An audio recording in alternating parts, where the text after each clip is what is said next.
Bonsoir à tous.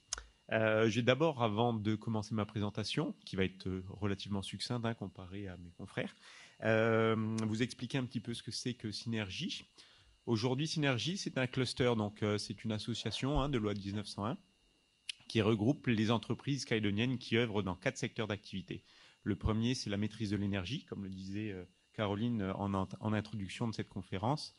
La maîtrise de l'énergie, c'est quelque chose finalement qui est à la portée de tout le monde et qui est le premier levier d'action sur lequel il faut insister lorsqu'on parle de modification des comportements et du coup de développement durable.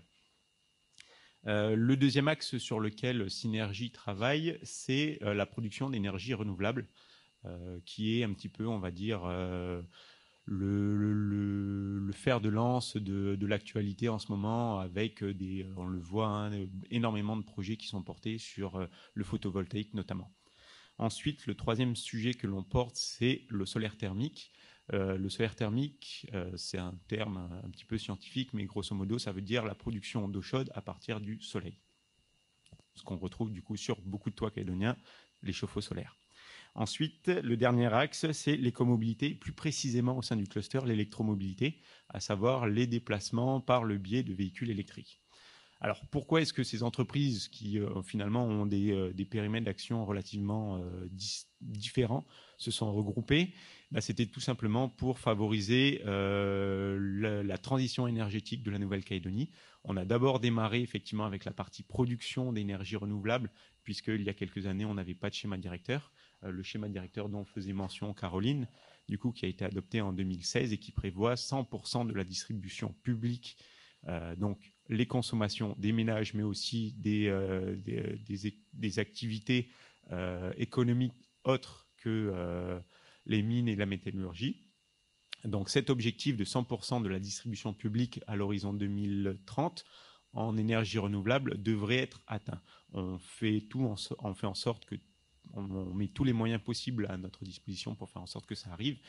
Bien sûr, aujourd'hui, l'énergie la moins chère est celle qu'on ne produit pas, et j'insiste à nouveau, vous entendez souvent les messages à la radio, les messages publicitaires sur construisons notre pays, économisons l'énergie. C'est effectivement, l'idée, c'est d'inciter à tout prix sur la maîtrise de l'énergie.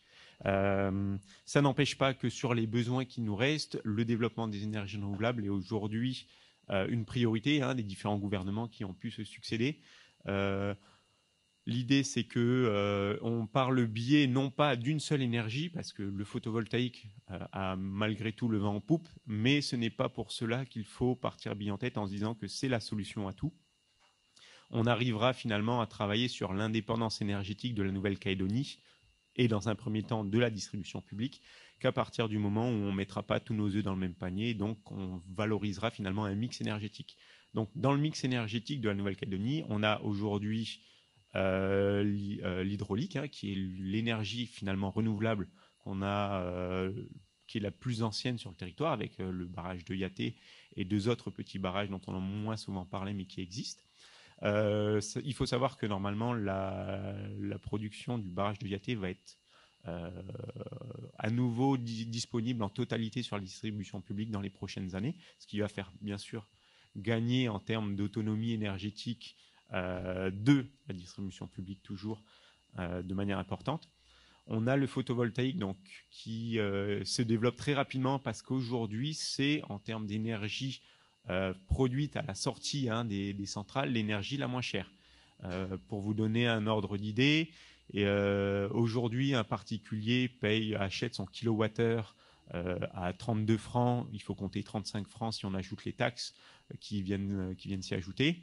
On arrive à se fournir de l'énergie en sortie de centrale. Les derniers appels à projets, sur le coût moyen, on était sur du 6 francs 9 du kilowattheure. Donc on voit finalement un gain économique significatif, mais comme je le disais, on ne peut pas miser tout sur le photovoltaïque parce que ce sont et les autres énergies, notamment l'éolien, car ce sont des énergies qu'on appelle de pointe, c'est-à-dire que finalement est fluctuante. À partir du moment où on a du soleil, on produit. À partir du moment où on a du vent, on produit. Lorsqu'on n'a pas de soleil et pas de vent, on ne produit pas. Donc il nous faut quand même des autres solutions qui sont des solutions, alors soit de production instantanée qui vont pouvoir répondre à ces besoins, soit des solutions de stockage. Et c'est un des gros sujets sur lesquels nous allons, avec nos partenaires que sont l'ADEME, l'Agence calédonienne de l'énergie, la DIMINC et le gouvernement de la Nouvelle-Calédonie, travailler dans les prochaines années, à savoir est-ce qu'il faut adopter un schéma de transition, un schéma de stockage à l'échelle du pays, ou est-ce qu'il faut du coup travailler sur des systèmes un petit peu de production pour venir compenser finalement la fluctuation de ces énergies renouvelables. Pour ce qui est de l'écomobilité, c'est quelque chose dont on entend le plus souvent, enfin qu'on entend régulièrement dans les médias. Alors l'écomobilité, c'est finalement, normalement, ça comprend tout, c'est-à-dire la modification de nos modes de déplacement, comme le montrait la petite vidéo au tout début avec les enfants qui nous montraient leurs solutions, des modes de déplacement doux, mais également des modes de déplacement électriques ou des transports en commun. Au sein du cluster, on se concentre aujourd'hui sur l'électromobilité, c'est-à-dire les véhicules assistance électrique ou les véhicules électriques pour le déplacement, pour la simple et bonne raison que Synergie, on représente des structures, donc des entreprises, et que parmi nos adhérents, on n'a que des entreprises qui sont des distributeurs de véhicules électriques. Aujourd'hui, ce véhicule électrique a un coût relativement important.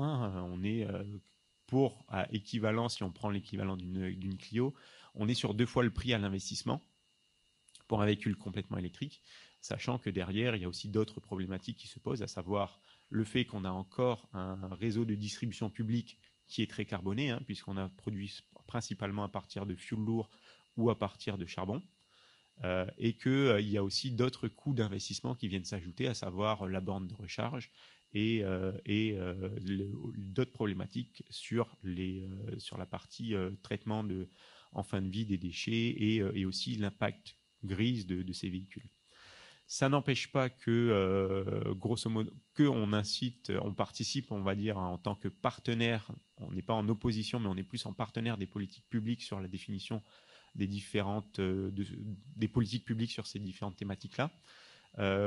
Pour la simple et bonne raison qu'il faut qu'on arrive à construire ensemble, tout en mettant en avant, bien sûr, les intérêts de nos adhérents et la philosophie du cluster.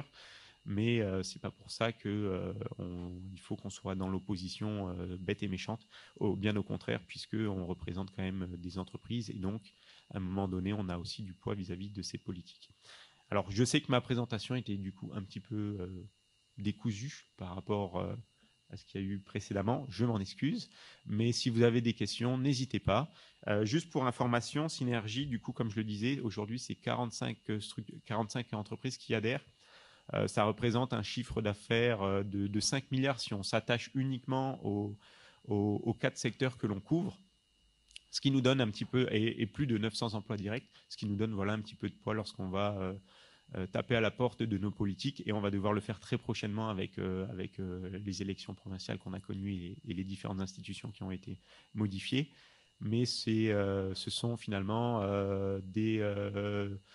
on essaye de peser un petit peu voilà, lorsque les différentes questions se posent sur nos secteurs. Et aujourd'hui, on fait en sorte d'œuvrer dans le bon sens, même si on reste avec un objectif économique pour nos adhérents et dépendant finalement du bon vouloir des politiques.